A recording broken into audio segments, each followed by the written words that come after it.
Hello, we welcome you to the program today. If you would, please turn in your Bibles to the Book of Esther, chapter 3. We'll be studying verse by verse through the passage today. Esther 3, 1 to 7. Haman conspired against the Jews. Verse 1. After these things, King Ahasuerus promoted Haman, the son of Hammedatha the Agagite, and advanced him and set his seat above all the princes who were with him. In the previous chapter, the author of the book recorded how Esther was made queen in verses 1 to 18, and how those who sought to lay hands on the king were hanged on gallows in verses 19 to 23. After these things, King Ahasuerus promoted a man by the name of Haman. The king advanced Haman and set his seat above all the princes who were with him. Esther 1:21. And so the king established his authority. The term seat is also translated as throne, such as in Esther 1:2, and also chapter 5 and verse 1. While no title is given for Haman in the text, his authority was second only to the king. Haman is said to be the son of Hammedatha.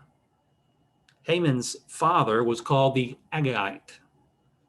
Haman may have been a descendant of King Agag of Amalek, an enemy of King Saul of Israel.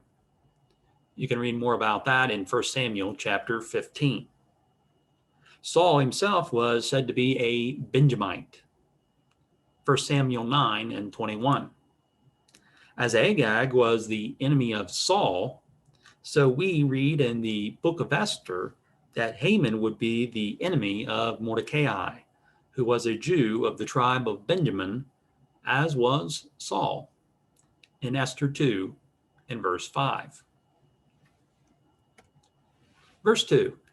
And all the king's servants who were within the king's gate bowed and paid homage to Haman, for so the king had commanded concerning him. But Mordecai would not bow or pay homage. The servants of King Ahasuerus were within the king's gate. Earlier, we read how Mordecai sat within the king's gate in Esther 2 and 21. He is here included among the king's servants. As commanded by the king, his servants bowed and paid homage to Haman. However, Mordecai would not bow or pay homage. Why did Mordecai refuse to do so? People customarily showed reverence and respect to those of greater authority. The king promoted Haman, and the king's servants would be expected to show Haman reverence and respect. However, Haman may have expected more than what was customarily shown of reverence and respect. The term translated here as pay homage may also be translated, based on the context, as worship. And so in this context, we see that the term is pay homage. And so it may be suggesting that he pay homage or reverence and respect to Haman, such as we see in 1 Kings 1:31. Then Bathsheba bowed with her face to the earth and paid homage to the king, and said, "Let my Lord King David live forever." In that context, paid homage is reverence and respect of Bathsheba to King David. However, again, depending on the context, the Hebrew term may be that's translated here as paid homage may also be translated as worship. And so in 1 Kings 9 and verse 6, "But if you and your sons at all turn from following me and do not keep my commandments and my statutes, which I have set before you, but go and serve other gods and worship them." And so here you have the Lord speaking. to the people. And so, speaking of how, if they do this, if they go and serve other gods and worship them, worship. And again, the same Hebrew there is translated as pay homage here in our passage. So, based on the context. So, what does the context suggest? If it was the case that Haman expected worship from Mordecai, then it would be easy to understand why he did not do so. That is, Mordecai, as a Jew, would not pay homage in the sense of worshiping Haman. Exodus 20 and verse 3, you shall have no other gods before me. And so Moses gave the law of God to the people of Israel. Exodus 20 and verse 3 in the Ten Commandments. And so if Haman was expecting worship, then he would not receive it from Mordecai. Verse 3. Then the king's servants who were within the king's gate said to Mordecai, why do you transgress the king's command? The king commanded that the king's servants who were within the king's gate to bow and pay homage to Haman. But Mordecai would not bow or pay homage. Esther 3 and 2. The king's servants noticed that Mordecai did not do so, and they asked why he transgressed the king's command. Verse 4. Now it happened when they spoke to him daily, and he would not listen to them, that they told it to Haman, to see whether Mordecai's words would stand. For Mordecai had told them that he was a Jew. Verse 4. Here we see the king's servants speaking to Mordecai daily. Day by day, they would speak to him. Why do you transgress the king's command? Again, the king's command to bow down and pay homage to Haman. We ask, in what sense did he require? What did he expect? I think we see here some indication to help us to know what he was talking about. Here in verse 4, we see that he would not listen. Mordecai told them that he was a Jew. What did that have to do with it? Again, it seems that he's expecting more than simply reverence or respect to his higher position, him being advanced in the kingdom. This was his reason why he did not bow or pay homage to Haman. It happened one day that they told Haman, and so these king's servants asked Mordecai day by day, why do you transgress the king's commandment? And Mordecai told them that he was a Jew. And we see here that they took what he said and they told it to Haman. They would see if Mordecai's words would stand, or if his words, his reason would be tolerated by Haman. Would he accept it? Verse 5. When Haman saw that Mordecai did not bow or pay him homage, Haman was filled with wrath. So after the king's servants told Haman that Mordecai did not bow or pay homage, Haman witnessed the behavior of Mordecai for himself. And he was filled with wrath. He was furious, angry. In addition to be translated as wrath, as we see here, the term is also rendered as anger in Esther 1:12 and indignation in Esther 5 in verse 9. And so his wrath, anger, his indignation. Besides Haman, the king is also said to be filled with wrath or anger at different times in the book of Esther. Was his wrath justified? No. Verse 6.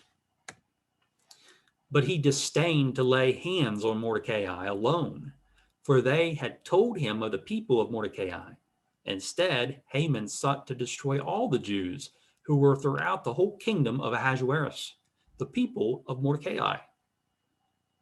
Mordecai's reason for not bowing and paying homage to him was that he was a Jew. Esther 3:5. Know the words of Mordecai. Knowing them, Haman disdained to lay hands on Mordecai alone. He was not only full of wrath, but disdain. It was not enough for him to kill Mordecai. If Mordecai did what he did for this reason, that he was a Jew, then he would kill him and destroy the reason too. He wanted to destroy all the people of Mordecai, all the Jews throughout the whole kingdom of Ahasuerus.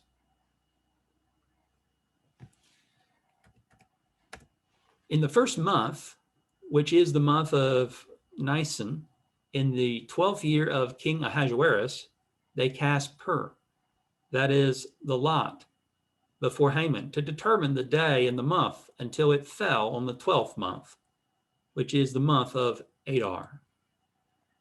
And so the term here refers to the lot.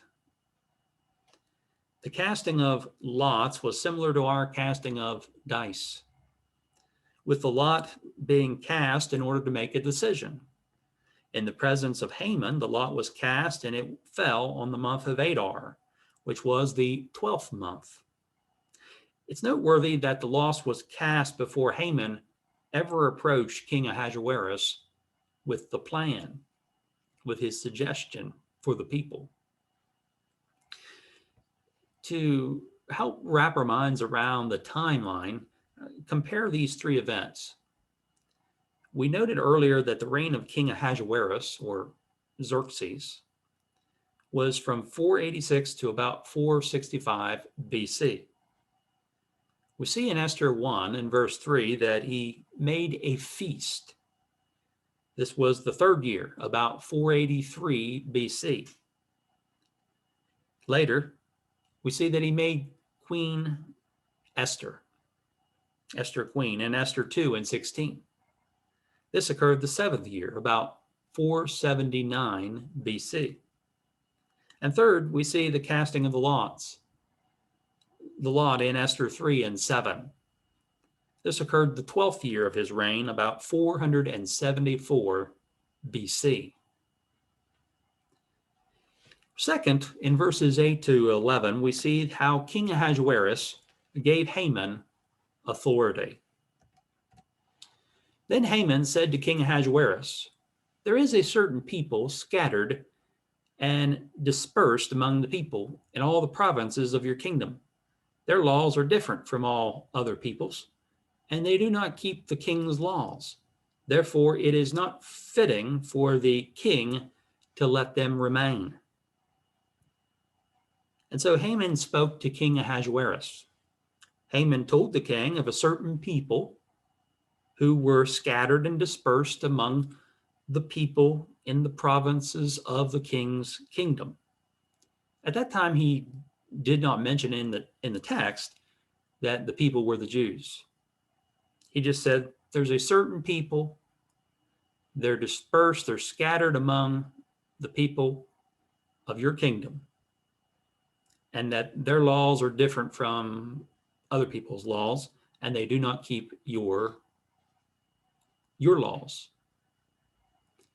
And so he said, it's not fitting for the king to let them remain. So he told them about this certain people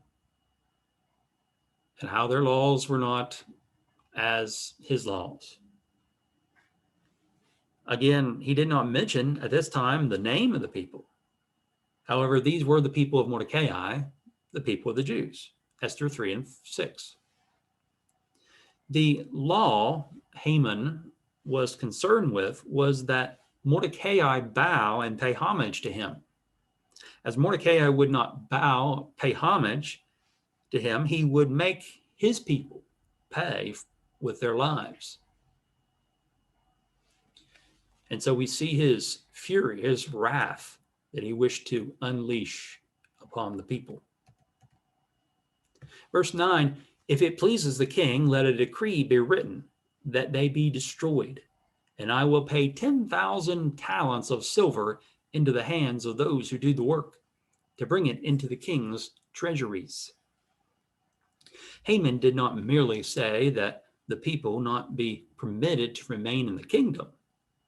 He suggested to the king that a decree be written that the people be destroyed. He even promised to pay 10,000 talents of silver into the king's treasuries for those who would do the work. Esther 4 and verse 7. For information, a talent was about 75 pounds in our measurements. About 75 pounds. So 10,000 talents of silver would be about 750,000 pounds, or about 375 tons, if each ton is 2,000 pounds. So we're talking about 750,000 pounds in our measurement of silver. It's hard to imagine. But 70, we see here that he promised to pay 10,000 talents of silver into the hands of those who would do the work. That is the work of destroying the people. Verse 10. So the king took his signet ring from his hand and gave it to Haman, the son of Hammedatha the Agagite, the enemy of the Jews. And so here we see that King Ahasuerus gave his signet ring to Haman. The ring held the official seal of the king, by which he would give royal authority to this decree. Esther 3 and verse 12. The author of the book described Haman as the enemy of the Jews. He was, after all, the man who sought to destroy all the Jews who were throughout the whole kingdom of Ahasuerus, the people of Mordecai. In Genesis 41, 42 to 43, we read about another example of a signet ring. In Genesis 41, 42, then Pharaoh took his signet ring off his hand and put it on Joseph's hand, and he clothed him in garments of fine linen and put a chain about his neck. And he had him ride in the second chariot which he had, and they cried out before him, bow the knee. So he set him over all the land of Egypt. And so that's another example of a signet ring of the king, or in that case, the emperor Pharaoh. Verse 11. And the king said to Haman, the money and the people are given to you, to do with them as seems good to you. It appears that the king did not accept the offer of silver from Haman in Esther 3 and 9. The same word is rendered here as money. And so the money, or the silver, and the people are given to you. And so the king gave his authority to Haman so that Haman could do what seemed good to him. He could do what he wanted with the money and with the people. He had the permission, he had the authority of the king, King Ahasuerus. And so it appears that the king told Haman, keep the money. We see that he offered the money. He promised to give him the money. Did he accept? Well, it appears from what we see here that he did not accept the offer of the silver, the money, and said, the money and the people are yours to deal with. Do with them as seems good to you. Number 3, in verses 12 to 15, we see a decree was given as Haman commanded. Verse 12, then the king's scribes were called on the 13th day of the first month, and a decree was written according to all that Haman commanded, to the king's satraps, to the governors who were over each province, to the officials of all the people, to every province according to its script, and to every people in their language. In the name of the king Ahasuerus, it was written and sealed with the king's signet ring. And so in verse 12, we see that Haman gave the command. The king's scribes were called on the 13th day of the first month, the month of Nisan, Esther 3 and 7. The scribes wrote the decree of Haman. The written decree was sent throughout the kingdom, to every province of the kingdom. It was sent to the satraps, the satrap being an administrator or a administrative governor of a Persian province. We see that the written decree was written in the name of King Ahasuerus and sealed with the king's signet ring. By the way, the feast of Passover began on the 14th day of Nisan. Passover was the feast of the Jews, celebrating the deliverance of the Israelites from Egyptian bondage. Therefore, as the Jews were celebrating Passover, they were facing the threat of their own destruction, this time from the Persian king, King Ahasuerus, particularly from the decree issued by Haman, who had the king's signet ring. And so, remembering their deliverance from Egypt, and now they face their destruction from Haman. Here in verse 13, and the letters were sent by couriers into all the king's provinces to destroy, to kill, and to annihilate all the Jews, both young and old, little children and women, in one day, on the 13th day of the 12th month, which is the month of Adar, and to plunder their possessions. The letters of the decree were sent by couriers into all the king's provinces. And so the couriers would carry the letters of the decree into all the provinces of the kingdom of King Ahasuerus. The decree included the emphatic decree, the command to destroy, to kill, and to annihilate. Haman ordered the genocide of the people. He wanted the people of Mordecai to be annihilated, reduced to nothing. He ordered the destruction of the Jews, both young and old, even little children and women. He also ordered that their possessions be plundered or taken. The order was given for the king's men, the hands of those who would do the work, Esther 3 and 9. Also Esther 9 and verse 3. The scribes wrote the decree, the written decree, on the 13th day of the first month, according to Esther 3 and 12, the month of Nisan. The date assigned by Haman for their destruction was on the 13th day of the 12th month, which is the month of Adar. The Jews of Persia had about 11 months before their destruction. Verse 14. A copy of the document was to be issued as law in every province, being published for all people, that they should be ready for that day. There was a copy of the document containing the decree to be issued as law in every province of the kingdom. It was to be published for all the people to be ready for that day of the destruction of the people of Mordecai. Verse 15. The couriers went out, hastened by the king's command, and the decree was proclaimed in Shushan, the citadel. So the king and Haman sat down to drink, but the city of Shushan was perplexed. The couriers went out, carrying the letters, the king's command, impelling them to move or to act quickly. The king's command hastened them on their way. The decree was proclaimed in Shushan, the citadel.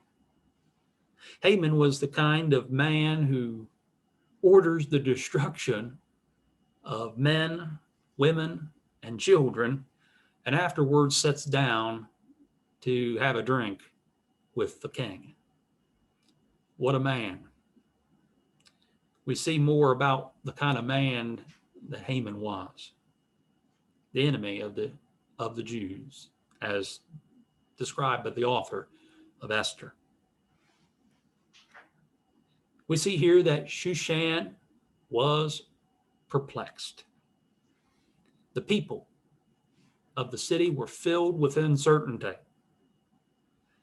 They were bewildered. The city was thrown into confusion. Meanwhile, the king and Haman were sitting down to have a drink.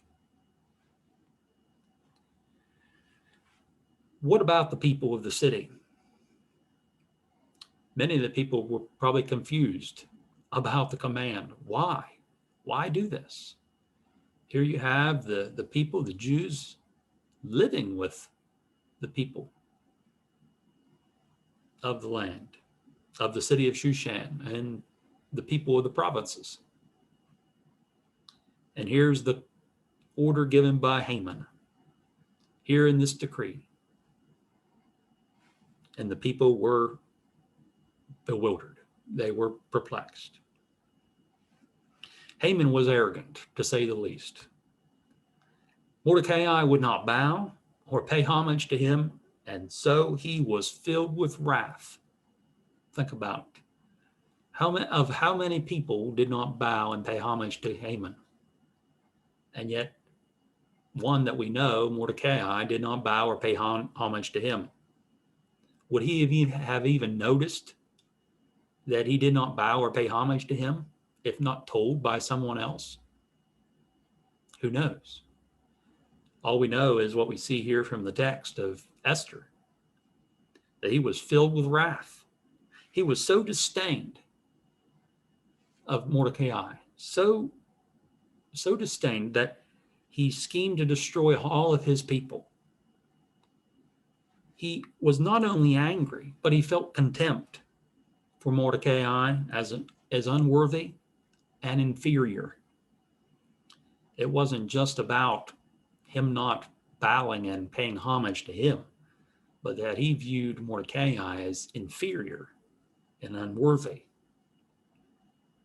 Esther 3 and verse 6. As far as the king was concerned, he seems to have only known that there was a people in his kingdom who did not keep his laws. When Haman first came to him, he did not mention the Jews by name, or Mordecai for that matter. Now, in the next chapter, we'll see the story continues, and we'll continue to study through this book together. We hope that you'll continue to study on your own. We thank you for being here today, and we hope to have opportunity to study with you again. Thank you.